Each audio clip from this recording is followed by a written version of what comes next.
Bismillahirrahmanirrahim. Assalamualaikum warahmatullahi wabarakatuh.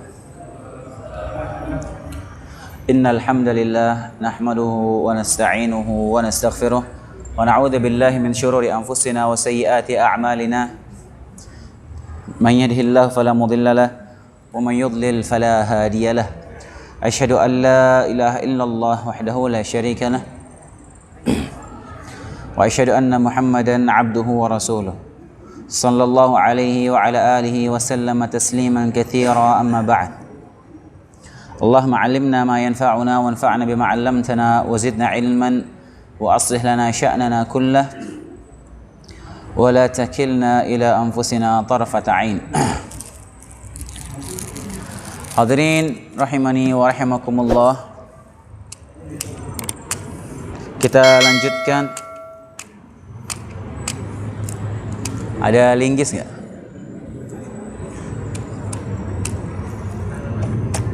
Lah kelas. Besok pakai linggis ya ini.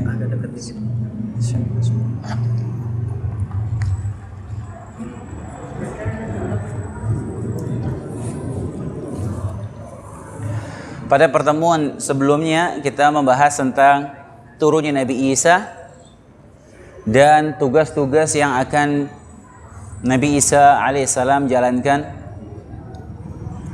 setelah beliau turun ke bumi.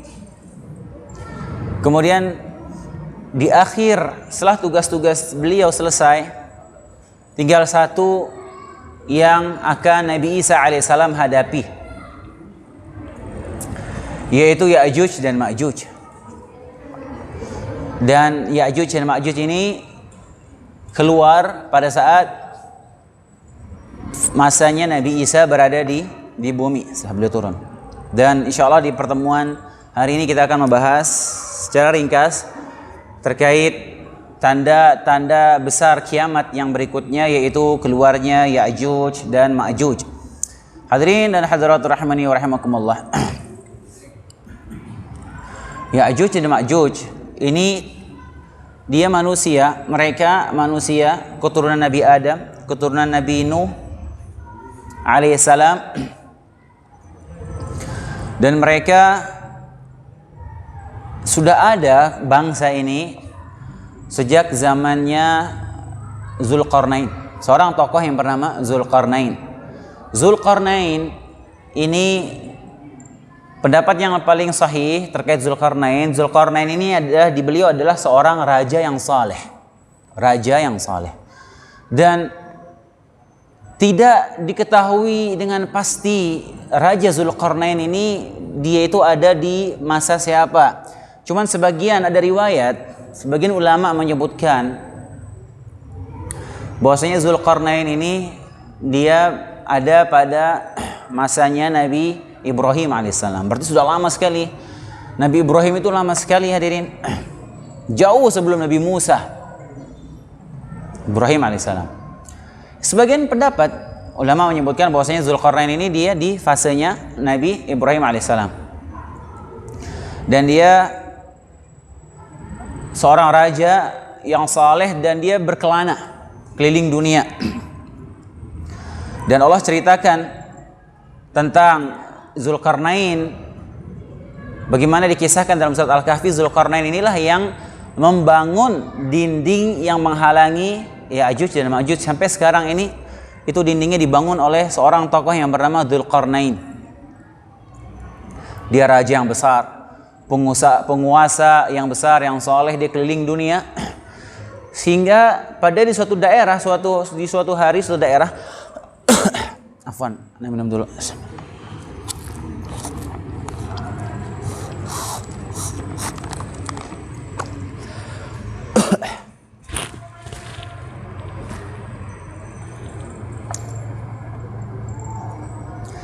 Hingga ana agak kecilkan suara ya, nggak tahu, agak tenggorokan lagi nggak enak.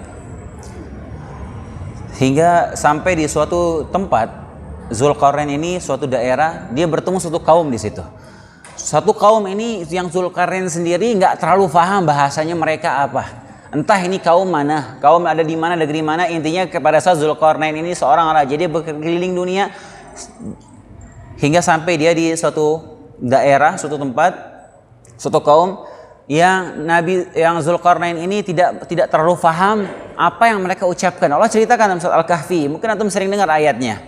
Kata Allah Subhanahu wa taala, hatta idza balagha baina as-saddaini wajada min dunihima qauma la yakaduna yafqahuna qawla. Pada saat Zulkarnain sampai di antara dua gunung, dia didapati di belakang kedua gunung itu ada satu kaum. Di belakang dua gunung itu ada satu kaum yang hampir mereka tidak memahami pembicaraan. Qalu ya dzal qarnain inna ya'juj wa ma'juj mufsiduna fil ard. Orang ini, kaum ini berkata, wahai Zulkarnain, sungguhnya Ya'juj Ma'juj ini merusak, bikin kerusakan di muka bumi. Fahal naj'alu laka kharjan ala an taj'ala bainana wa bainahum sadda. Maukah engkau kami berikan kepada engkau Zulkarnain bayaran, imbalan, kasih ongkos, kasih uang, agar engkau membuat pembatas antara kami dengan Ya'juj dan Ma'juj, karena mereka kaum perusak. Jadi kaum tersebut mengeluhkan kepada Zulkarnain, Ya'juj Ma'juj ini dia ngerusak. Suatu kaum yang sangat bengis, demennya ngerusak. Maka tolong bikin pembatas antara kami dengan mereka. Nanti kami kasih imbalan, kata kaum ini, mau ngasih bayaran. Tapi Zulkarnain menolak imbalan tersebut. Zulkarnain raja besar, penguasa besar. Zulkarnain menolak. Allah ceritakan lagi dalam surat Al-Kahfi. Ketika Zulkarnain menolak, kata Zulkarnain, qala ma makkanni fihi rabbi khairun fa'inuni biquwwatin aj'al bainakum wa bainahum radma. Aku enggak butuh imbalan dari kalian. Apa yang Allah berikan kepadaku lebih baik dari imbalan yang kalian tawarkan. Tapi bantu aku. Kita kerjasama mau bikin penghalang. Kalian bantu aku, kita kerjasama dengan kekuatan kalian membuat dinding pembatas antara kalian dengan Ya'juj dan Ma'juj. Atuni zubaral hadid. Yang pertama kali Zulkarnain minta, bawakan kepadaku potongan-potongan besi yang banyak. Atuni zubaral hadid. Maka kaum ini mengumpulkan besi sebanyak-banyaknya. Kemudian jadi entah bagaimana gambaran pastinya, intinya ini ada dua gunung yang tinggi. Gunung tinggi besar di antara dua gunung, maka Zulkarnain minta kepada kaum itu kumpulkan potongan besi yang banyak. Maka dikumpulkan potongan besi, ditumpuk. Lihat kata Allah Subhanahu wa taala, hatta idza sawa baina sadafaini qala anfukhu. Sampai tumpukan besi tersebut ditumpuk sampai setingginya sama di antara dua gunung. Antum bayangin.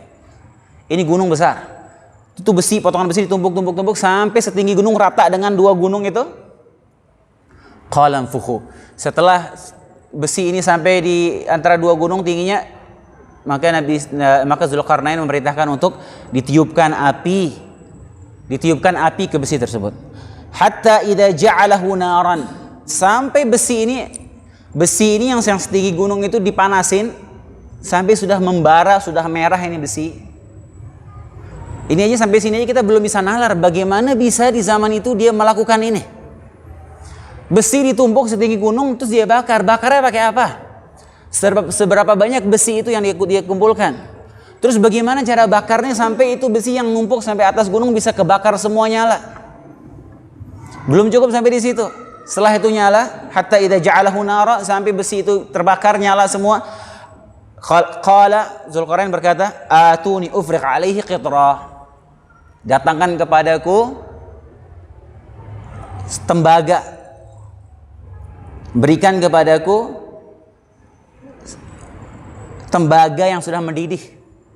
Jadi pada saat ini besi ditumpuk, terus dibakar, dipanasin, terus nyala ini besi di antara dua gunung. Sementara itu di sisi lain sedang dipanaskan, dicairkan tembaga sampai mendidih. Terus apa kata Zulkarnain? Atuni ufriq alaihi qitra. Bawakan kepadaku itu tembaga yang mendidih, aku mau tuangkan di besi yang sedang menyala itu. Dituangkanlah besi itu, ufriq alaihi qitra. Kemudian dituangkan tembaga yang mendidih itu. Kemudian jadilah dia dinding, kata Allah Subhanahu wa taala, famastata'u an yadhharuhu wa mastata'u lahu naqba. Ya'juj Ma'juj setelah itu tidak bisa mendaki, manjat ke dinding itu, tidak bisa juga mereka bolongin, nggak bisa. Coba antum bayangkan hadirin. Di zaman itu, ambillah perkataan ulama bahwasanya ini di zaman Nabi Ibrahim, Zulkarnain ini. Itu sudah ribuan tahun yang lalu. Dia bisa menumpukan besi sampai setinggi gunung di antara dua gunung, kemudian dibakar. Entah bagaimana cara bakarnya, dari bawah, dari tengah, dari samping, dari atas. Alat apa yang dia pakai untuk menyemburkan api itu. Kemudian sudah membara, dia harus bawa ini timah, tembaga mendidih ke atas gunung untuk dituangkan ke besi itu. Teknologi apa kira-kira yang dia pakai? Makanya jangan kita meremehkan orang-orang dahulu. Jangan kita meremehkan kepintaran, kecerdasan, teknologi orang-orang terdahulu hadirin. Bisa jadi teknologi mereka jauh lebih canggih, kita nggak tahu sampai sekarang. Sampai detik ini tidak ada yang tahu bagaimana caranya orang dulu tuh bangun piramid di Mesir sekarang. Nggak ada yang tahu sampai sekarang. Sampai sekarang sudah ratusan ilmuwan pergi ke sana neliti.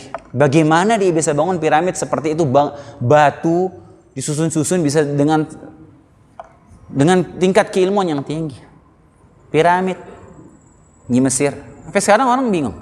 Gimana kok bisa itu dia berdiri bangun seperti itu? Itu batu besar sekali lah jadi. Itu setiap potongan batunya besar yang di piramid itu. Udah gitu disebutkan di sana itu daerah yang dianggap suci dulu sehingga nggak boleh itu pekerjanya mau buang kotoran, mau buang apa di situ, dia harus jauh sana. Dia bawa itu batu entah dari mana, dia bawa batu ke tengah gurun itu, potongan batu besar. Terus disusun sampai sebesar itu. Teknologi sampai sekarang orang nggak ngerti. Banyak ilustrasi penelitian, mungkin pakai begini caranya bangun, mungkin pakai air, disalurkan lewat air buat ngangkat batu, itu nggak bisa ditebak misalkan. Ini juga bagaimana dia bisa membawa itu tembaga yang mendidih untuk dituangkan. Walhasil setelah itu besi mendidih, besi menyala, dituangkan timah, maka jadilah dia tembok yang sangat kuat, yang dibolongin aja nggak bisa, dipancat juga nggak bisa karena terlalu tinggi. Disitulah mereka terkurung, Ya'juj dan Ma'juj ini dikurung di balik tembok tersebut, dan mereka beranak pinak di situ. Jumlah mereka sangat banyak. Dan setelah Zulkarnain berhasil membangun tembok yang begitu luar biasa, dia tidak sombong dengan prestasi yang telah dia lakukan. Gak sombong Zulkarnain. Ini tembok saya yang bangun. Ini teknologi dengan kecerdasan saya lah. Lihat apa kata Zulkarnain setelah membangun tembok itu. Qala hadza rahmatun min rabbi. Ini kata Zulkarnain, dinding ini adalah rahmat dari Tuhanku. Bersyukur dia kepada Allah. Fa idza jaa wa'du rabbi, ketika nanti telah datang janji Tuhanku, maksudnya nanti hari kiamat, ja'alahu dakka, maka Allah akan menghancurkan tembok ini. Wa kana wa'du rabbi haqqan, sungguh janji Tuhanku adalah pasti benar. Zulkarnain saya bilang, nanti ada masanya, ada waktunya, janji Allah, tembok ini akan hancur, dan janji Allah pasti benar. Dan nanti maksudnya di akhir zaman ini akan jebol dan mereka Ya'juj Ma'juj akan keluar. Jadi itu ya, kalau kita lihat teknologi zaman dulu itu terkadang kita nggak bisa pikirkan zaman sekarang ini. Kalau zaman sekarang aja coba disuruh bikin tembok dari besi di antara dua gunung, mungkin sampai sekarang orang bingung gimana bikinnya itu. Berat. Dia mau bawa itu timah panas, tembaga yang sudah mendidih ke atas gunung, gimana cara bawanya? Entah bagaimana cara manasinya. Di antara juga keajaiban teknologi zaman dulu tadi kita sebut piramid, kemudian juga disebutkan istananya Namrud, raja penguasa yang zalim di zaman Ibrahim alaihissalam, disebutkan juga dia punya istana yang menaranya itu dia konon tinggi menaranya itu 2,5 kilo tingginya. Dia bangun zaman itu. Bagaimana coba bangunnya? Pakai bambu? Entah pakai apa dia bangunnya. Intinya mereka Allah berikan kecerdasan untuk bisa bikin teknologi seperti itu. Jadi nggak serta merta zaman dulu, orang dulu itu kuper ya, istilahnya tertinggal gitulah. Terkadang mereka diberi kelebihan oleh Allah Subhanahu Wa Taala. Kemudian hadirin rahimani wa rahimakumullah, Ya'juj Ma'juj kemudian dia terjebak di balik dinding tersebut, kemudian mereka beranak pinak. Sebutkan dalam sebuah hadis, ya, hadis ini dipersisikan tentang kesahihannya, sebagian mendhaifkan hadis ini, riwayat Ibnu Hibban. Nabi SAW diriwayatkan, inna Ya'juj wa Ma'juj aqalla ma yatruku ahaduhum li sulbihi alfan min ad-durriyah. Ya'juj Ma'juj minimal dia akan mengeluarkan keturunannya, mampu mengeluarkan keturunannya sampai 1000 keturunan. Ya'juj Ma'juj. Jadi mereka diberikan entah berapa umur mereka panjang, bisa cepat beranak pinak sampai mereka jumlahnya sangat banyak di balik tembok tersebut. Taib. Sekarang apa definisi dari Ya'juj dan Ma'juj? Ya'juj dan Ma'juj ini dari segi bahasa diambil ya dari kata ajjaja yu'ajjiju. Ajjaja yu'ajjiju. Jadi Ya'juj dan Ma'juj ini namanya menunjukkan sifatnya. Jadi diberikan nama berdasarkan sifatnya. Kalau dari bahasa ajjaja yu'ajjiju, dari bahasa Arab itu artinya bisa berbagai macam dalam bahasa Arab. Bisa maknanya itu api yang membara, api yang menyala-nyala. Maknanya. Bisa juga maknanya itu air laut yang sangat asin. Bisa juga maknanya gelombang yang sangat besar. Walhasil dari sifat-sifat ini, dari makna nama mereka itu menunjukkan sifat mereka yang sangat liar, bengis, ganas dan banyak. Jadi diambil nama mereka ini dari sifat mereka itu. Mereka jumlahnya banyak. Mereka sangat bengis, mereka brutal. Dan mereka ini kaum yang sangat ganas. Taib. Kemudian di mana keberadaannya? Tembok Ya'juj Ma'juj itu keberadaannya di mana? Di mana hadirin? Kira-kira di mana? Bahaya kalau ada orang tahu. Ntar dia bawa bor lagi ke situ. Ya, tembok yang dibangun oleh Zulkarnain itu tidak ada yang tahu sampai sekarang di mana tempatnya. Di mana posisinya nggak ada yang tahu. Sebagian orang dia mengingkari adanya tembok Ya'juj Ma'juj. Dia bilang itu cuman khayalan belaka. Itu cuma sekedar simbol. Kenapa mereka berpendapat demikian? Karena menurut mereka seluruh bagian dari muka bumi ini sudah dieksplorasi oleh manusia. Gak ada ditemukan tembok yang besar terbuat dari tembaga dan besi, gak ada. Jawabannya ya gak semua bagian di bumi ini sudah dieksplorasi oleh manusia. Bukankah kutub juga belum sempat dieksplorasi? Enggak semua hutan sudah dimasuki, lautan apalagi. Dan di sisi lain Allah Subhanahu wa taala punya kuasa untuk menutupi itu dari mata dan tangan manusia. Bisa jadi Allah tutupi, Allah rahasiakan sampai nanti di akhir zaman baru dibuka oleh Allah Subhanahu wa taala. Dan ini kita bicara sesuatu yang sudah terjadi ribuan tahun yang lalu. Entah mungkin sudah tertutup sama es atau tertutup sama batu yang lain atau apa, kita nggak tahu, wallahu taala alam. Intinya orang yang beriman meyakini itu karena Allah menyebutkan dan Nabi SAW menyebutkan dalam hadisnya dengan detail terkait Ya'juj dan Ma'juj ini. Dan Allah sebutkan dalam Al-Quran bahwasanya mereka ini ada dan sekarang sedang terkurung. Sebagian ulama berpendapat ya kemungkinan tembok Ya'juj dan Ma'juj ini adanya di daerah sekitar Kazakhstan, Uzbekistan, negara-negara ya pecahan Soviet dulu. Kenapa? Karena tampilan mereka itu mirip-mirip sama orang Mongol.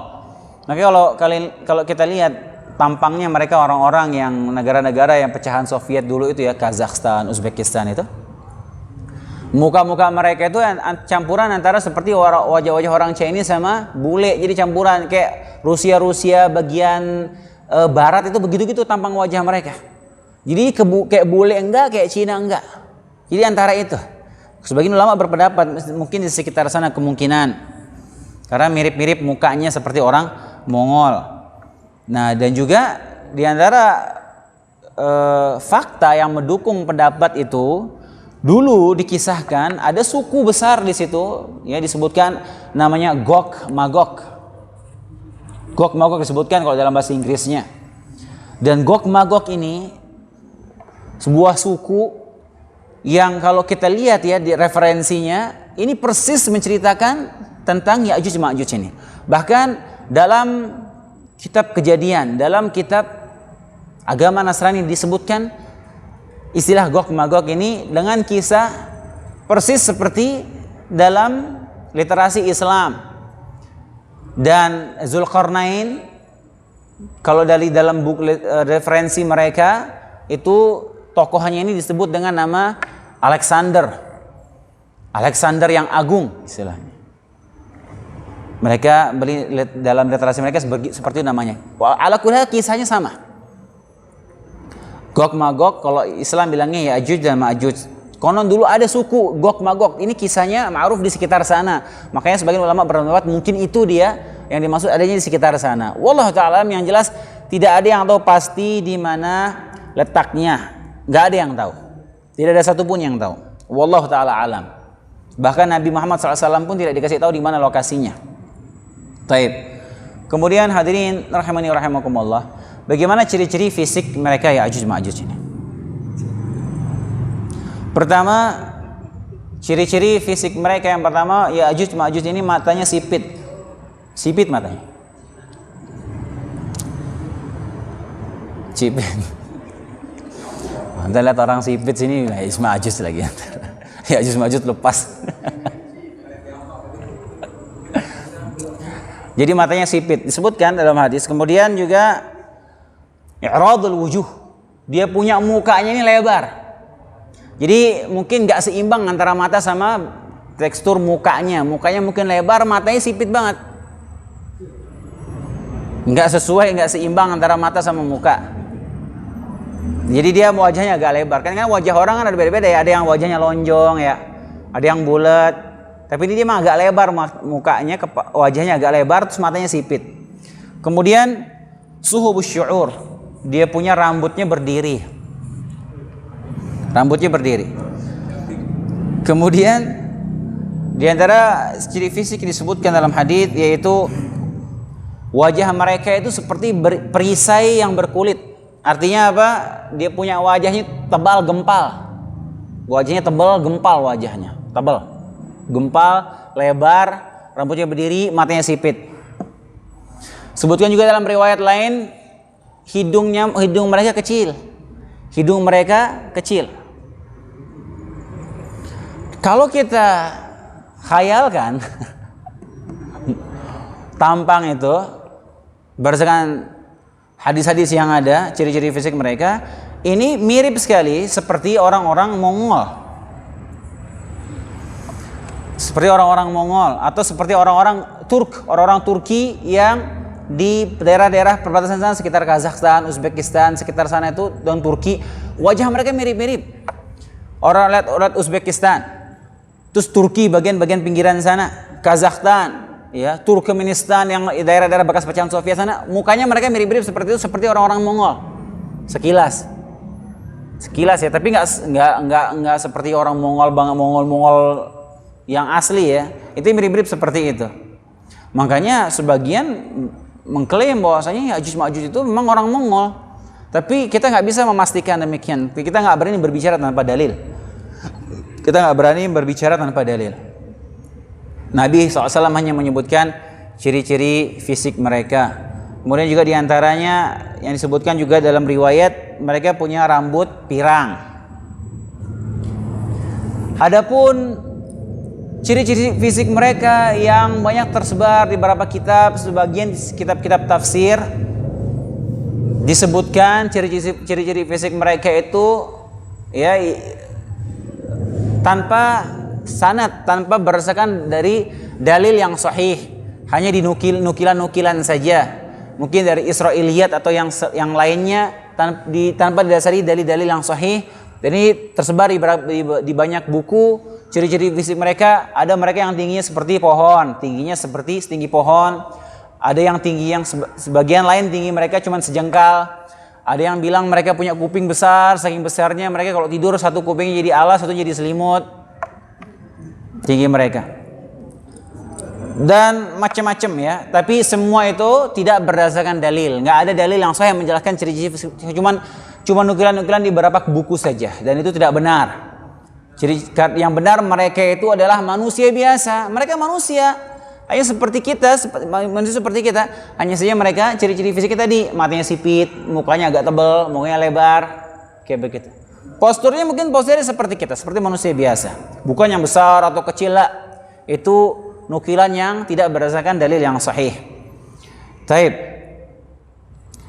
Kemudian Allah SWT menyebutkan suatu saat mereka akan keluar dari dinding tersebut di akhir zaman nanti. Allah SWT berfirman dalam surat Al-Anbiya, hatta idza futihat Ya'juj wa Ma'juj, sampai nanti suatu hari dibukakan Ya'juj wa Ma'juj, wa hum min kulli hadabin yansilun, mereka akan berlari turun dari ketinggian terus seperti air. Mereka dari ketinggian tempat persembunyian mereka langsung menyerbu keluar dari persembunyian mereka. Nanti di hari kiamat mereka akan dikeluarkan oleh Allah Subhanahu wa taala, mereka turun dari tempat-tempat yang tinggi seperti semut. Seperti semut hitam langsung turun secara serentak dari tempat yang tinggi. Kemudian mereka seperti mau menerkam masanya dan jumlah mereka sangat banyak. Mereka jumlahnya sangat banyak. Dari segala arah mereka akan turun dari ketinggian, dari balik persembunyian tersebut, keluar seperti ombak yang menghantam bumi. Luar biasa. Jumlah yang sangat banyak. Mungkin miliaran jumlahnya. Saking banyaknya, seperti ombak keluar persembunyiannya, mau menerkam masanya dengan sangat brutal, sangat liar, sangat bengis. Ya'juj Ma'juj. Nabi SAW, di zaman Nabi SAW, dinding tersebut sudah mulai bolong. Dari zaman Nabi, dindingnya sudah mulai terbuka. Jadi mereka terus mau coba menjebol itu tembok. Di zaman Nabi sudah mulai terbuka dan Nabi SAW diwahyukan oleh Allah SWT. Kemudian Nabi menyampaikan di depan para sahabatnya, wailun lil Arab min syarri qad iqtarab. Celakalah bangsa Arab dari bencana yang telah mendekat. Futihal yawma min radmi Ya'juj Ma'juj mithla hadhihi. Telah terbuka tembok Ya'juj Ma'juj hari ini sebesar ini, kata Nabi SAW. Kemudian Nabi memberikan kode dengan jari jempol dan telunjuknya, seperti ini sudah mulai terbuka. Jadi mereka ganti sudah mulai terbuka seperti ini. Taib. Kapan nanti itu tembok jebol kebuka beneran akhirnya semuanya? Nanti pada saat Nabi Isa sudah turun, Dajjal sudah mati, barulah Ya'juj Ma'juj keluar. Jadi disebutkan dalam hadis yang panjang. Ini hadis sahih, sebutkan hadis riwayat Ibnu Majah, dan ini hadis disahihkan oleh Syekh Al-Albani. Setiap hari Ya'juj dan Ma'juj ini berusaha menjebol tembok kita. Terus dia dari seharian dia terus berusaha jebol sampai sudah menjelang akhir hari, sudah bolong segini, sudah matahari sudah mau terbenam, dia bersedia melihat cahaya dari luar. Matahari sudah mau terbenam, dia bilang, pulanglah kalian, besok kita lanjutin lagi. Karena sudah mau gelap. Begitu mereka balik, istirahat, itu tembok Allah tutup lagi. Allah tutup lagi lebih kuat dari sebelumnya. Besok lagi pagi mereka balik ngelihat sudah tertutup lagi, mereka gali lagi. Terus sampai udah menjelang sore hari, akhir hari, sudah kelihatan segini bolong segini, udah kecapean mereka istirahat. Besok kita balik lagi. Terus setiap hari mereka lakukan itu. Sampai nanti di hari kiamat, mereka, salah seorang pimpinan mereka berkata, sudah gali-gali jebol sampai segini, udah kelihatan cahaya dari luar. Pimpinan mereka berkata, pulanglah kalian semua, insya Allah kita lanjutin besok. Dia bilang insya Allah. Terus begitu mereka pulang, pas besoknya dia balik lagi, nggak nutup itu lubang, tetap dia begini. Gara-gara di hari itu terakhir dia bilang insya Allah kita akan melanjutkan lagi besok, nggak nutup lagi dia. Maka besok dia jebol itu tembok, maka mereka keluar langsung dari persembunyiannya. Itu hadis panjang diriwayatkan oleh Ibnu Majah. Saya sampaikan secara makna saja untuk mempersingkat waktu. Pulanglah kalian, kita melubanginya lagi besok insyaallah ta'ala, kata mereka. Kata pimpinannya. Maka setelah mereka bilang insyaallah itu, mereka itu tembok tidak tertutup lagi. Kemudian lalu mereka kembali ke tempat mereka melubangi, sedangkan lubang tersebut seperti keadaan terakhir mereka meninggalkannya, enggak tertutup lagi. Akhirnya mereka melubangi dan keluar kepada manusia. Mereka meminum air hingga mengering, saking banyaknya mereka ini. Manusia berlindung diri di benteng-benteng mereka, lalu mereka melemparkan panah-panah ke langit. Jadi mereka keluar dengan bengisnya, tidak ada satu makhluk pun yang mereka lewati kecuali mereka akan habisi. Semua, mau itu hewan, mau itu pohon, apalagi manusia, semua dihabisin mereka. Melihat ada air, semua diminum sampai kering. Sampai mereka sudah merasa mereka membinasakan semua penduduk bumi. Mereka pengen bunuh penduduk langit, mereka melemparkan panah ke arah langit. Nanti kita akan sebutkan kelanjutan hadisnya. Intinya hadisnya panjang, itu riwayat Ibnu Majah. Kemudian mereka menghadapi manusia dengan sangat dahsyat. Mereka melakukan kerusakan yang luar biasa. Semua diluluh lantahkan oleh mereka. Dan setiap menemui sumber air kecuali mereka habiskan. Mau itu sungai, mau itu danau, habis mereka. Sampai Nabi SAW menyebutkan, saking banyaknya mereka, nanti mereka melewati sungai Danau Tiberias, Tabariyah, atau disebut dengan Danau Tiberias yang sekarang ada di Israel. Yang paling depan datang mereka lihat tuh danau. Mereka pergi ke arah danau, mereka minum. Yang bagian belakang sudah nggak dapat lagi, habis, kering itu danau. Terus yang belakang bilang, loh, perasaan tadi ada air di sini. Saking banyaknya mereka sudah habis itu air danau diminum sama Ya'juj Ma'juj. Ini hadis sebutkan riwayat Muslim, bahwasanya mereka akan minum air dari danau Tiberias sampai kering. Kemudian ketika itu kaum muslimin bersembunyi, karena mereka tidak sanggup menghadapi Ya'juj Ma'juj ini. Mereka sangat kuat, tidak mampu mereka melawan Ya'juj dan Ma'juj. Maka Nabi Isa alaihissalam diperintahkan oleh Allah Subhanahu wa taala untuk membawa kaum muslimin ketika itu yang masih tersisa ke arah gunung yang lebat, gunung yang banyak pohonnya, bersembunyi, bertahan di situ. Karena mereka tidak mampu menghadapi Ya'juj Ma'juj. Nabi Isa alaihissalam mampu menghadapi Dajjal. Bahkan Dajjal ngelihat Nabi Isa aja meleleh dia. Tapi Ya'juj Ma'juj nggak bisa dikalahin. Maka mereka bersembunyi. Nabi Isa alaihissalam membawa kaum muslimin bersembunyi di gunung-gunung, di Tur. Ya, Tur itu gunung yang banyak pohonnya, yang lebat. Nabi Isa alaihissalam disebutkan dalam hadis riwayat Muslim, Rasulullah SAW bersabda, "Idh auhallahu ila Isa." Allah mewahyukan kepada Nabi Isa alaihissalam, "Inni qad akhrajtu ibadan li." Sungguh aku telah mengeluarkan hamba-hambaku, la yadani li ahadin biqitalihim, tidak ada yang mampu melawan mereka. Allah sampaikan kepada Nabi Isa, aku sudah mengeluarkan hamba-hambaku yang tidak akan mampu, tidak ada yang bisa mengalahkan mereka. Faharriz ibadi ila Tur, maka bawalah hamba-hambaku ke arah gunung, bersembunyi di situ. Fa yab'atsullahu Ya'juj Ma'juj wa hum min kulli hadabin yansilun, maka Allah mengeluarkan Ya'juj Ma'juj, mereka turun ya berbondong-bondong dari tempat-tempat yang tinggi. Fayamurru awailuhum ala buhairat Tabariyah fayashrabuna fiha, maka yang paling depan dari mereka lewati sungai Danau Tabariyah, mereka minum dari situ sampai habis. Fayaqulun laqad kana bihadhihi marratan ma, yang belakangnya enggak kebagian bilang, loh, perasaan tadi ada air di sini. Saking banyaknya mereka minum sampai itu sungai danau kering. Kemudian semua dihancurkan oleh Ya'juj Ma'juj, semua dihabisin. Pohon-pohon, makhluk-makhluk semua dihabisin sama Ya'juj Ma'juj. Kemudian mereka sombong. Mereka dengan sombongnya, dengan berbangga diri, mereka meyakini bahwasanya mereka sudah menaklukkan seluruh muka bumi. Mereka meyakini bahwasanya semua di bumi sudah dibunuh sama mereka. Mereka nggak tahu bahwasanya Nabi Isa dan kaum muslimin bersembunyi di gunung.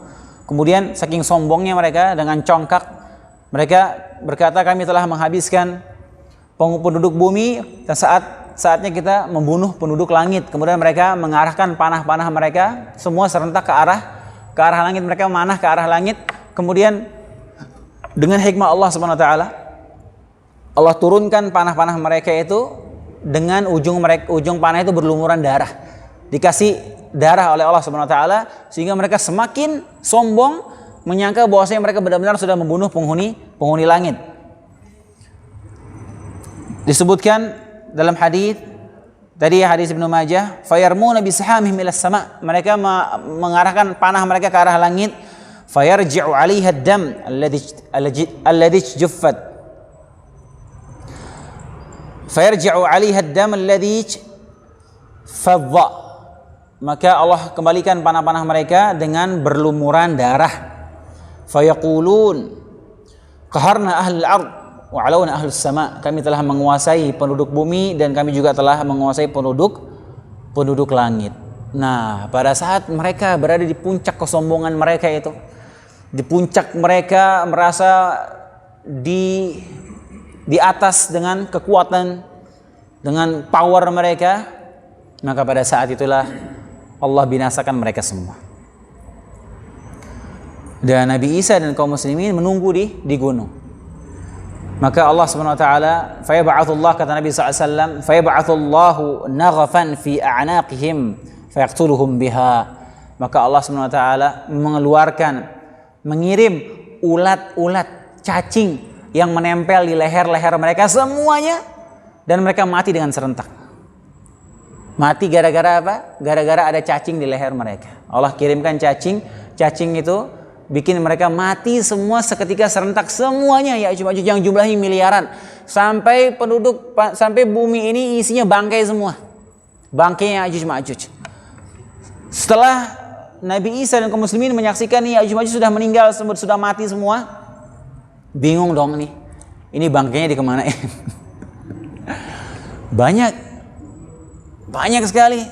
Bagaimana ini mau menangani bangkainya Ya'juj Ma'juj yang segitu banyaknya dan bau lagi?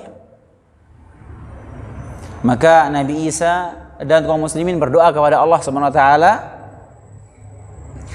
berdoa agar ini bangkai-bangkai mereka ini disingkirkan. Maka Allah Subhanahu wa taala mengirimkan, ini hadis sahih, Allah Subhanahu wa taala mengirimkan burung-burung yang leher mereka itu panjang seperti leher unta.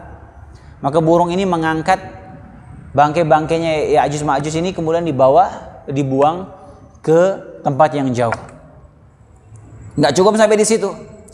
Disebutkan dibuang ke lautan. Enggak cukup sampai di situ. Masih ada sisa-sisa entah mungkin bekas kotoran mereka, darahnya atau apa. Intinya bumi waktu itu jadi bau dan kotor karena bekas Ya'juj dan Ma'juj ini. Kemudian Nabi Isa kembali berdoa kepada Allah Subhanahu wa taala agar membersihkan sisa-sisa bekas Ya'juj Ma'juj ini. Maka Allah Subhanahu wa taala mengirimkan hujan yang sangat lebat. Hujan ini sangat lebat sehingga membersihkan bumi dari sisa-sisa kotoran dan baunya Ya'juj dan Ma'juj. Nah, setelah itu, setelah bersih Ya'juj Ma'juj, sisa-sisanya sudah bersih semua, bumi sudah bersih dari baunya Ya'juj Ma'juj ini, maka setelah itu Nabi Isa alaihissalam memimpin kaum muslimin dengan sangat adil, menjadi pemimpin kaum muslimin, penguasa. Terjadilah keadilan, ketentraman di mana-mana. Kemudian Nabi Isa alaihissalam pergi menjalankan ibadah haji dan umrah. Pergi haji Nabi Isa, umrah ya dengan kaum muslimin, sampai akhirnya setelah 7 tahun Nabi Isa alaihissalam diwafatkan oleh Allah Subhanahu wa taala. Kemudian beliau disolatkan dan dimakamkan sebagaimana manusia biasa. Setelah Nabi Isa alaihissalam meninggal dunia, maka mulailah kemaksiatan muncul di mana-mana. Mulai ditinggalkan ilmu agama. Mulai orang manusia meninggalkan Allah Subhanahu wa taala. Terjadi maksiat di sana sini. Maksiat di mana-mana. Pada saat maksiat sudah merajalela di mana-mana, maka muncullah tanda-tanda besar yang berikutnya, yaitu longsor, al-khasf, longsor yang besar yang terjadi 3 longsor di timur, barat, dan di Jazirah Arab yang insya Allah akan kita bahas pada pertemuan berikutnya. Sudah mau temu Isya? Sebentar lagi ya. Peristiwa longsor ini tidak panjang, akan kita bahas insya Allah bersamaan dengan asap ya, dukhon, insya Allah ta'ala. Taib hadirin rahimani wa rahimakumullah, mungkin demikian saja kajian kita di hari ini, kurang lebihnya saya mohon maaf. Kita tutup dengan doa kafaratul majlis. Subhanakallahumma bihamdika asyhadu an la ilaha illa anta astaghfiruka wa atubu ilaik. Assalamualaikum warahmatullahi wabarakatuh.